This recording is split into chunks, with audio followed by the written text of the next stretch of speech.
Hello and welcome to English EchoLingo. I'm Mike, and I am so glad you decided to join me today. This is a quiet, dedicated space designed for you, the language learner, the dreamer, and the person who wants to speak English. Not just with accuracy, but with genuine confidence. Today, we are going to embark on a journey that might seem simple at first glance. But I promise you, it is one of the most powerful shifts you can make in your language learning journey. We are going to talk about your day.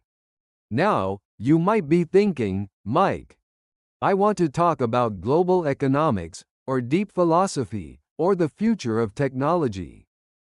And we will get there, I promise. But today, we start with the most important topic in the world: your life. Why? Because your life is real. It is happening right now.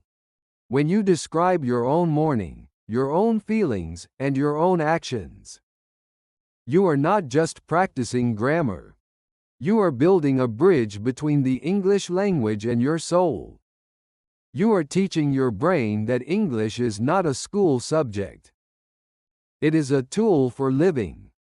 In this episode, I will speak slowly and clearly. I want you to feel the rhythm of the words. I want you to notice how one sentence flows into the next. We will explore the concept of self-talk, the art of narrating your life as it happens. This is the secret weapon of polyglots and successful language learners everywhere. By the end of our time together today, you will have the tools to describe your morning routine in rich, vivid detail, and more importantly, you will understand how to stop translating in your head and start thinking directly in English. So, take a deep breath. Relax your shoulders. Let's begin this transformation together. Why is it that so many students study English for years, yet freeze when someone asks, "So, what did you do today?" It's a common problem. Often, we focus too much on complex news articles or academic textbooks. While those are useful, they don't help you when you're standing in your kitchen at 700 a.m. When you try to talk about your day, you realize you don't need a massive vocabulary. You need the right vocabulary. You need the words for kettle, toothbrush, commute, and exhausted. When you practice talking about your day, you are engaging in personal relevance. This is a psychological term that means we remember things much better when they relate to us personally. If I tell you a story about a king from 500 years ago, you might forget the verbs I use. But if you describe how you personally make your coffee every single morning, your brain locks those words into your long-term memory. You are creating a map of your world in English. Another reason this is so vital is the elimination of the translation barrier. Most learners think in their native language, translate the thought into English, and then speak. This process is slow, and it's tiring. It's like trying to run a race while carrying a heavy suitcase. To drop that suitcase, you must connect the action directly to the English word. When you see your shoes, don't think of the word in your language and then think shoes. Look at them and immediately think shoes. By narrating your day, you are forcing your brain to make these direct connections. You are training your English brain to wake up and stay awake. Let's talk about the method. I call it the Narrator Method.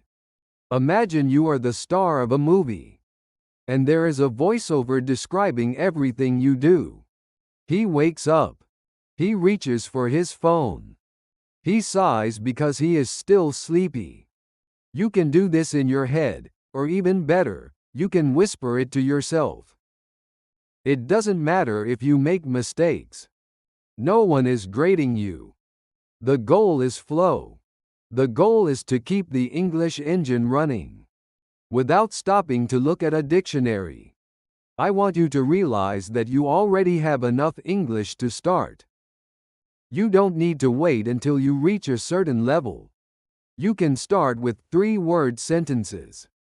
I wake up. I see sun. I am happy. That is a perfect start. Tomorrow, you might say, I wake up early. The sun is bright. I feel very happy today. Do you see the growth? It's organic. It's natural. It's how a child learns, and it's how you will master this language. Now, let's move into the heart of our practice. Let's focus on the morning. The morning is the most meditative part of the day. It's a time of transition from the world of dreams to the world of action. It is the perfect laboratory for your English practice. I'm going to describe a typical morning. And I want you to listen to the details. I want you to visualize the actions. After I say a sentence, I will leave a small space. In that space, I want you to repeat the sentence out loud. Feel the words in your mouth. Let's try. I usually wake up at 7:00 a.m. Now, it's your turn. Repeat. Sometimes I wake up earlier, around 6:30. Especially if the birds are singing outside my window. Your turn. The first thing I do is reach for my phone. But I try not to look at the news immediately. I want to stay calm. Repeat that for me. I stay in bed for a few minutes. I feel the warmth of the blankets. I take a deep breath and I stretch my arms high above my head. Go ahead, repeat. Notice the words warmth and stretch. These are physical words. When you say them, try to feel the sensation. This is how we anchor the language in the body. Then, I finally get out of bed. The floor is sometimes cold under my feet. I walk slowly to the bathroom. Repeat. I turn on the tap and splash my face with cold water. It feels shocking but refreshing. It wakes me up instantly. Your turn. Next, I grab my toothbrush. I put a small amount of toothpaste on the brush and I begin to clean my teeth. I do this for exactly 2 minutes. Repeat. While I am brushing my teeth, I look at myself in the mirror. I think about my goals for the day. I tell myself, today will be a productive day. Your turn. Now, think about your own bathroom routine. Do you use a blue toothbrush or an electric one? Do you have a favorite soap? Try to add those details in your mind. I use my blue toothbrush. The soap smells like lemons. These small details make the English belong to you.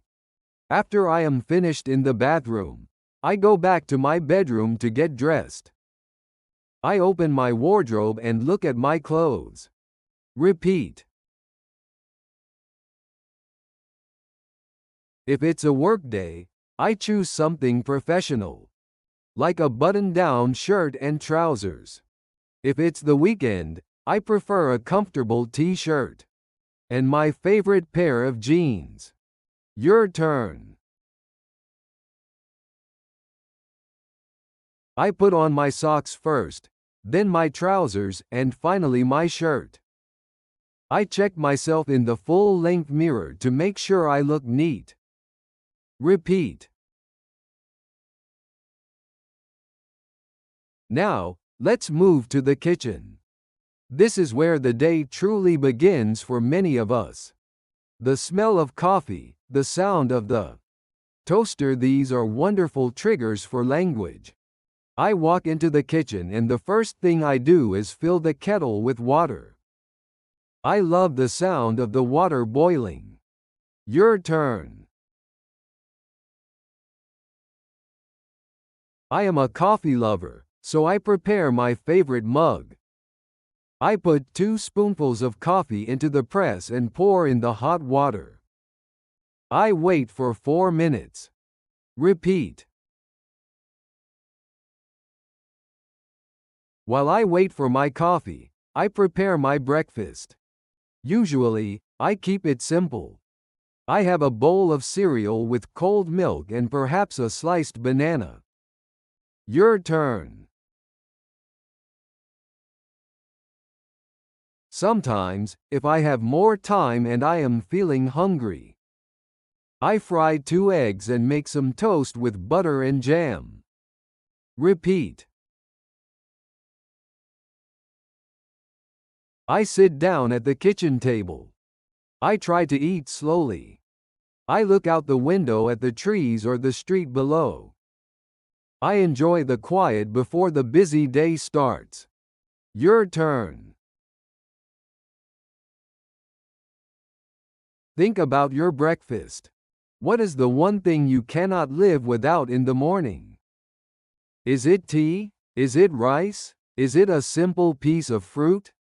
Whatever it is, find the English word for it and use it every single morning. I am eating my rice.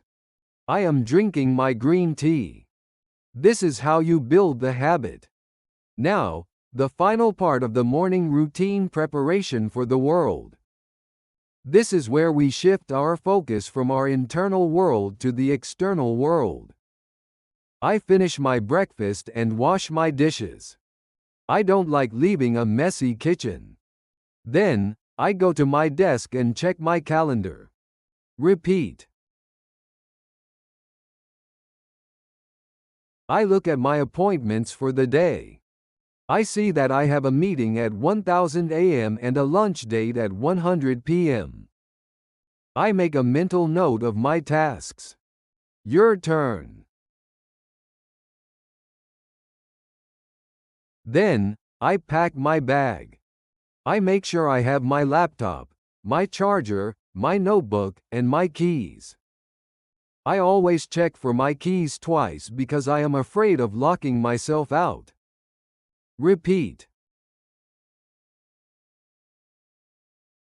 I put on my shoes and tie the laces carefully. I grab my coat if it's a bit chilly outside. Your turn. Finally, I stand by the door. I take one last look around the house. I turn off the lights. I step outside, and I lock the door behind me. I am ready for the day. Repeat. That was excellent. You have just narrated an entire morning. Think about how much vocabulary we covered. Verbs of action like stretch, splash, fry, and pack. Nouns like kettle, wardrobe, calendar, and laces. But more importantly, you did it in a logical, chronological order. You told a story. As we bring this episode of English EchoLingo to a close, I want to leave you with a challenge. Tomorrow morning, when you wake up, I want you to be Mike.